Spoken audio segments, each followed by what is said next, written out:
Good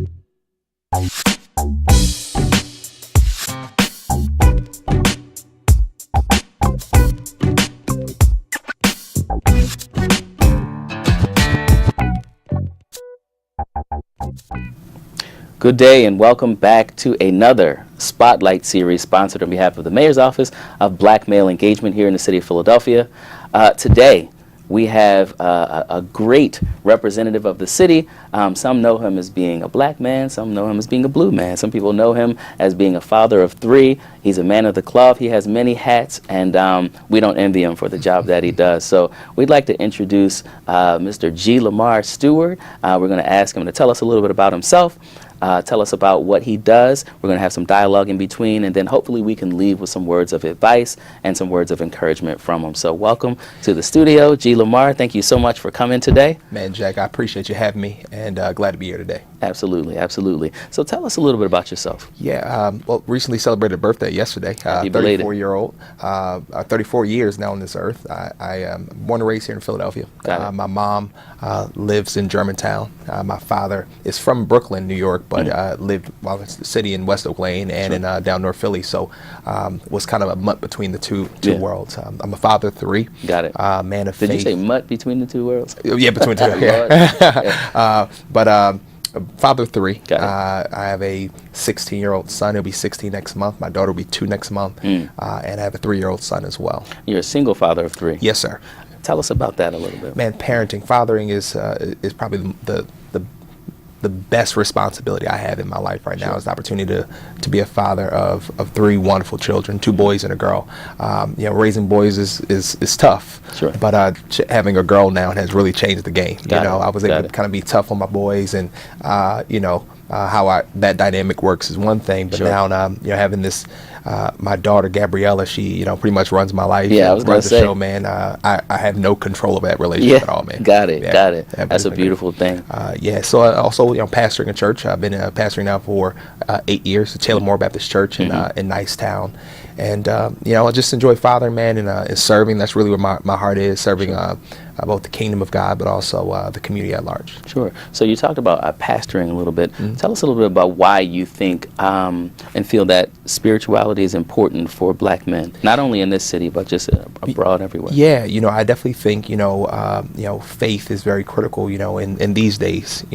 For me, that's in Jesus Christ, but I know that everyone does not, everybody can choose kind of, who they desire to believe in or what they desire to believe, and they have that freedom. But for me, I think, being able to place your faith in someone that's bigger than you is critical. Life is tough right now, man. And if you're trying to rely on your own strength and your own wisdom and your own knowledge and your own wit and your own pedigree to kind of help you navigate life, at some point you're going to hit a brick wall. And so I know for me, both during my time in the military and deployed to Iraq, growing up here in Philly, different challenges that I've faced, even on this job or in fathering, my faith is really what keeps me going. Sure. Yeah. So it seems like you're a giver. I mean, you wear many hats, and do you sleep? I don't even know what to, and with that, why is that important? And just sort of like, when in your life did you realize that that was something that was important to be giving to not only your family, the community at large, and serving the kingdom of God? Yeah. I think this is part of my family dynamic is much bigger than me. I have my grandmother who's 90 years old. Sure. She has been committed to service. She clean houses, for people, white families, as she was coming up for about 60 years. And then she retired, but, through her years, she was always, serving families, serving the less fortunate. My grandfather, who was a truck driver for 42 years, but also a carpenter. Wow. He owned houses in my area in Germantown, always committed to serving people and serving the least and serving disenfranchised communities. So that's very much embedded into my family's narrative. Sure. I just pretty much picked it up 34 years ago, as a young kid, always being around my grandmother, around my grandfather, around my mom, and that's just who we were as a family. So when I turned 17, I decided to go into the military. Sure. Served in the military for 6 years and deployed to Iraq, came back home, got into corporate real estate, eventually joined Philly PD and started pastoring Lamar Baptist Church. And so my life has been a life of service. I just that's where I'm fulfilled. That's where I get life and energy. Sure. The more I serve, the better I feel. Sure. And you have a great story doing that. Tell us how important it is for a black man living today to know their history. Yeah, I definitely think that kind of, without understanding your history, you really don't have real identity. I think that understanding that, that there is a purpose for your life, and there are people who've paved the way for you to get to where you are, really helps you to understand the strength you have is deeper than your current circumstances. When I think about, just in recent history, names like, Cecil Bassett Moore, names like Dave Richardson, Georgie Woods right here in this city, understanding the history and how they fought for civil rights in this city, that inspires me to keep going. Names like John Stewart, my grandfather, who was on the front lines of the work being done in Mount Airy and Germantown. And then, even persons like Leon Sullivan and others, even in the faith community, Thomas Ritter, and others who put in work. And those are just men. I mean, there were tons of women as well. And, Madam C.J. Walker, Fannie Lou Hamer, just to name a few.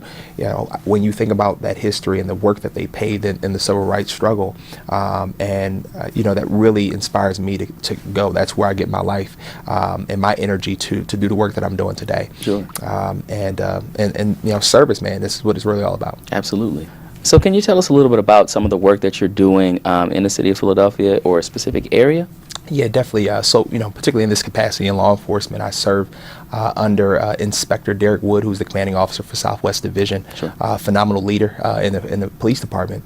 I'm the divisional community engagement officer for Southwest Division, and in that role, my job is to create initiatives and manage those initiatives and programs, building bridges between the community and police, particularly marginalized communities. So we are focused in several areas. Number one, reentry.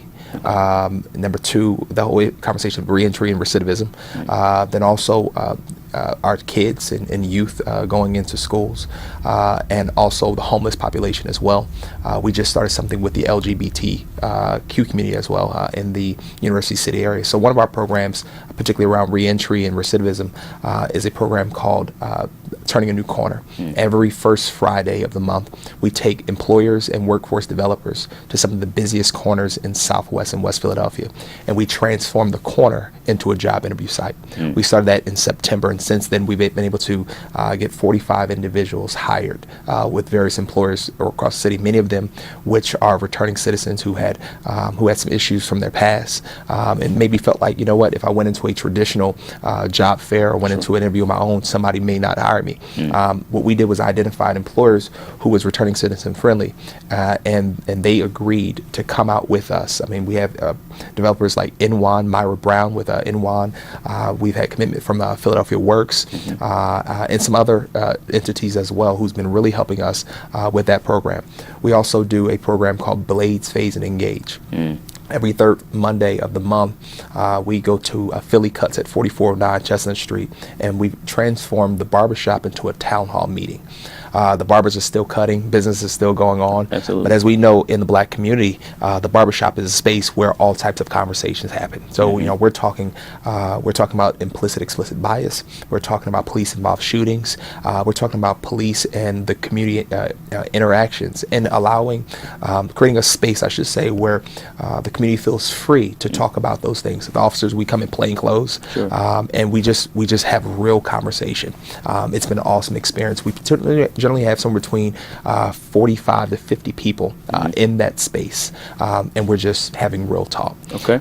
Then we do something called Hope for the Hungry. Hope for the Hungry is an initiative. Hope stands for healing, optimism, provision, and empathy. And we're bringing that hope to those who are hungry. We take about 8 to 10 officers to Chosen 300 Ministries, right on their West Philly location on Lancaster Avenue, and we feed about 125 homeless or hungry individuals on a monthly basis. We also take toiletry bags, Ziploc bags of toiletries. And that's, again, officers donating those resources as a way to build the bridge. It's very important. Amber Hike here in the mayor's office Sure. for LBGT introduced us to some folks over at University of Penn's LGBT Center. And we've been working with them starting in January. We will have monthly programs just engaging with our brothers and sisters who identify part of that community, That's excellent. figuring out ways we can better serve. And so what we're trying to do and model in Southwest Division is a progressive way at approaching community policing. And we're engaging even some demographics who historically have not had the best experience with law enforcement, have been very vocal about it.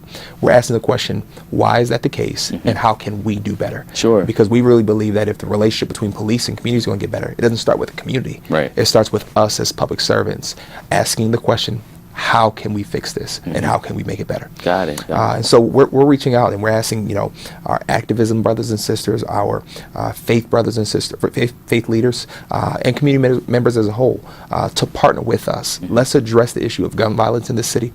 Let's address the issue of healing the relationship between community and police. And we want to be better. And so we're really trying to lead the way with that Sure. in Southwest Police Division. Those are all amazing programs and amazing ways to engage the community. How could community get some information about just sort of where, information about some of the things you discussed? Sure. They can email me directly. My city email is gregory.stewart, that's Gregory, .stewart, Sure. at phila.gov. Okay. And if they send me email, I will send flyers and also give me some feedback. Share with me your thoughts, ways that we can do better. Again, our inspector out there, Derek Wood, also our police commissioner, has been very supportive of the community work that we've been doing.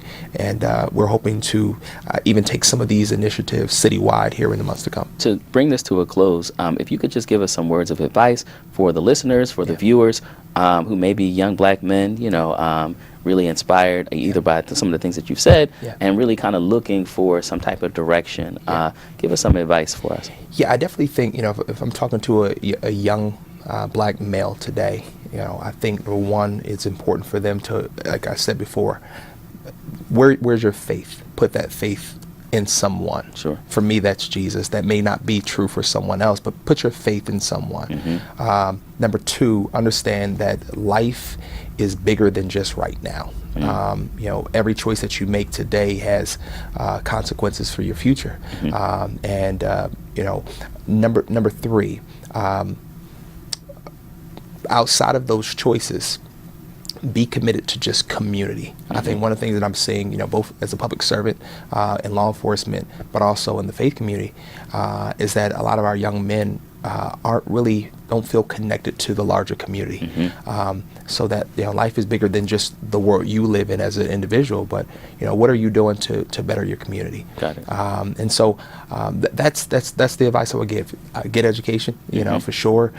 It may not be college. It may be finding some trade that works, but getting some type of certificate, even if it's a business degree, to help you start some type of business. Follow your passion. Sure. Connect with your purpose, and life from there will go well. I definitely believe this, and I live by it, is don't chase money, chase purpose. Sure. And if you're really chasing your purpose and living out that dream, for me, that's service to humanity, the money will follow. But if you're chasing money, that will come and go. And so that's definitely what I would say to a young man today. That's perfect. Yeah. So we want to thank you so much for coming to the Absolutely. studio here and sharing some of your gifts and your word. Thank you so much. Man, appreciate you much, brother. All right, we're looking forward to seeing you again and seeing you in the city doing some great things. Man, thank you, sir. Thank you. All right.